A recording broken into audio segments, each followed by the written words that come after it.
용서, 용서를 통한 선순환에 대하여. 성악께서는 용서는 약하고 복수는 강해 보인다고 말하는 사람들에게 어떤 말을 들려주시나요? 나는 달라이라마에게 물었다. 동물의 자세로 행동하는 사람이 있습니다. 누군가가 때리면 되받아 때리고 보복하는 거지요.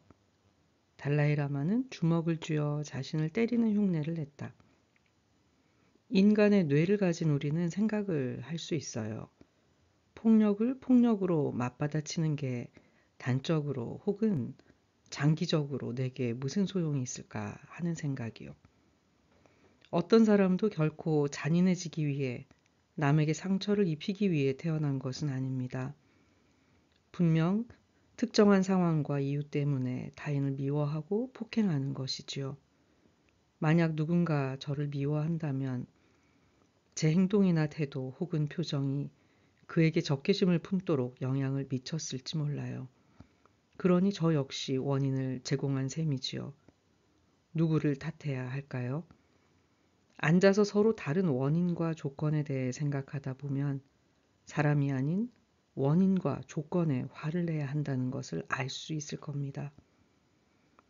좀 더 궁극적으로 그의 분노, 그의 무지, 그의 근시안적인 태도, 그의 좁은 마음에 대해서지요. 그래서 그들을 염려하고 안타까운 마음이 들게 되는 것입니다. 달라이라마는 손으로 허공을 날카롭게 가르며 강력하게 말했다. 그러니 이것은 완전히 잘못된 것입니다. 관용과 용서의 실천이 나약함의 표시라고 말하는 것 말입니다. 완전히 잘못되었어요. 100%. 아니 1000% 잘못되었어요. 용서는 강인함의 표시입니다. 그렇지 않나요? 달라이라마가 대주교를 향해 말했다. 매우 매우 맞는 말입니다. 저는 용서가 나약함의 표시라고 말하는 사람은 용서를 해보지 않은 사람이라고 말하려던 참이었어요. 대주교가 웃음을 지으며 말을 이어갔다. 누군가가 나를 때렸다면 그에 대한 자연스러운 반응은 그를 때리는 것이겠지요. 그렇다면 우리가 왜 복수 대신 용서를 선택한 사람을 높이 평가할까요? 현실적으로는 그래요. 눈에는 눈이라는 생각이 만족스럽겠지요.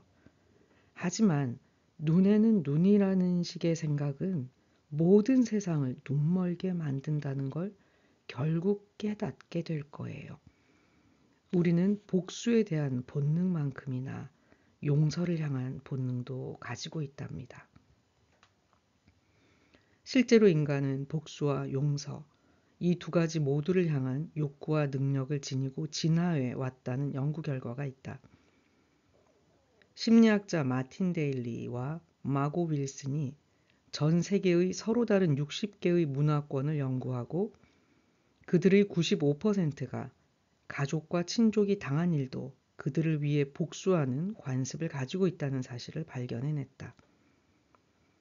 한편 심리학자 마이클 맥컬로우는 그들의 동일한 문화권들을 연구하여 93%의 문화권에서 용서와 화해의 사례를 보인다는 사실을 밝혀냈다. 그런데 나머지 7%는 용서와 화해가 너무나 보편적이고 당연한 것이어서 특별한 경험으로 여기지 않는 것일지도 모른다.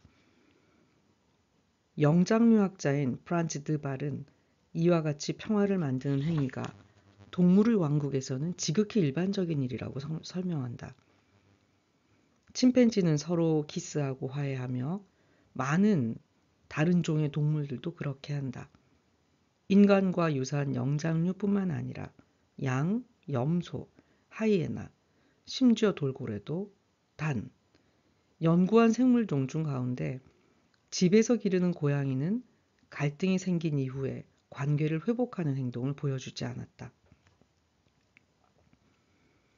선하게 태어난 우리에서 대주교와 음포는 복수의 악순환과 용서의 선순환에 관한 개요를 제시해 주었다.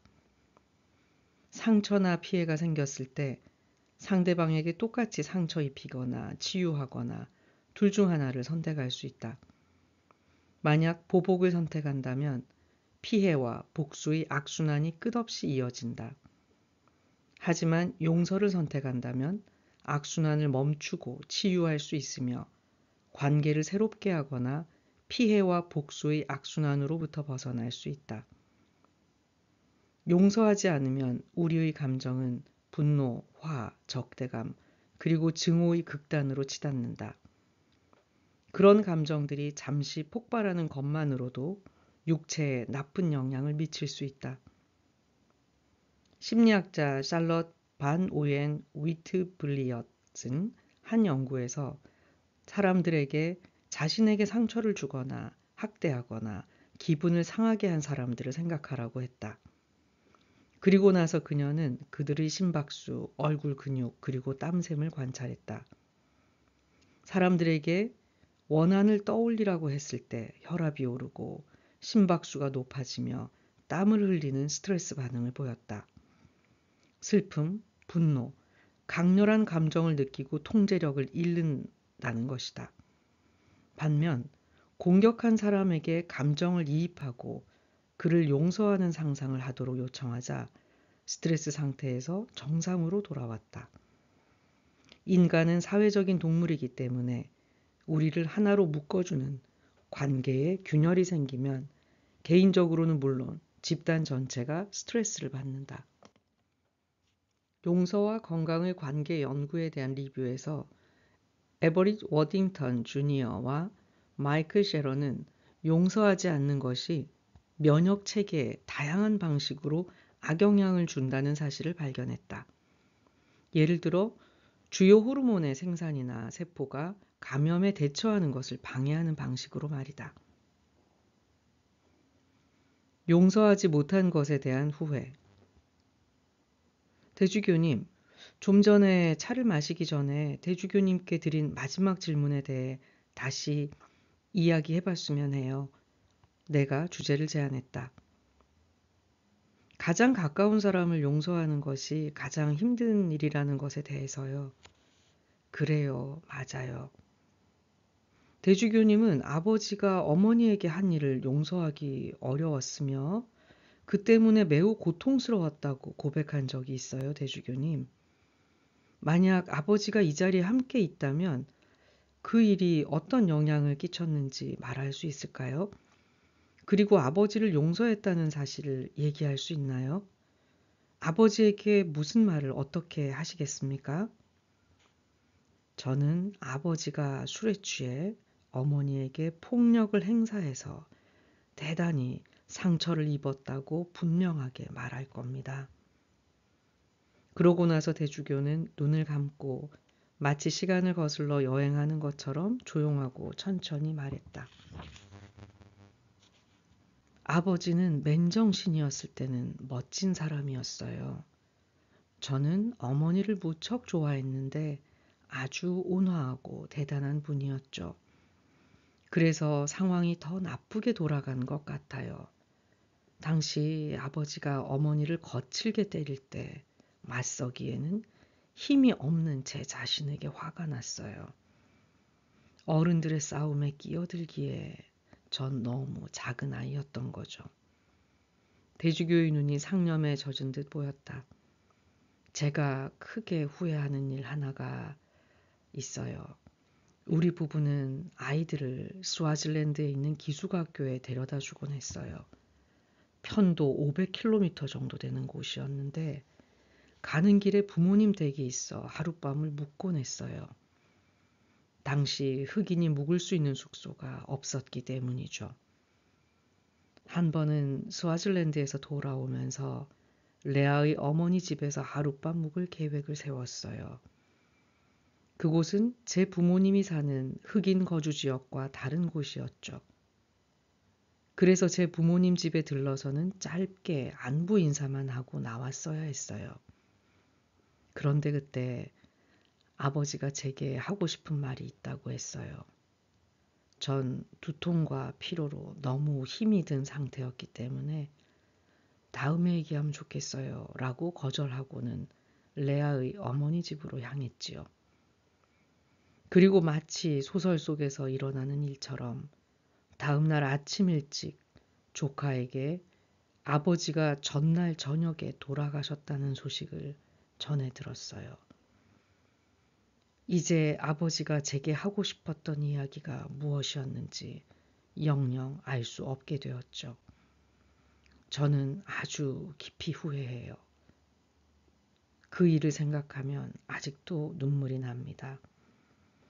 저는 아버지가 당신의 죽음을 예감하고 어머니에게 했던 행동에 대해 사과하고 싶었던 것이기를 바랍니다. 저는 이제 단지 아버지가 평온하게 휴식을 취하기 바란다는 말밖에 할 수가 없어요. 저는 기회를 놓쳤다는 사실을 인정하고 후회합니다.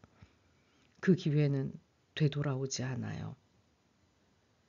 우리 중 어느 누구도 중요한 일이 일어나는 순간에 언제가 될지 결코 알 수 없어요. 우리는 그 사실을 등을 돌리고 사는 셈이지요. 그리고 저는 죄책감을 달래기 위해 노력하고 있지만 완전히 사라질 수는 없어요.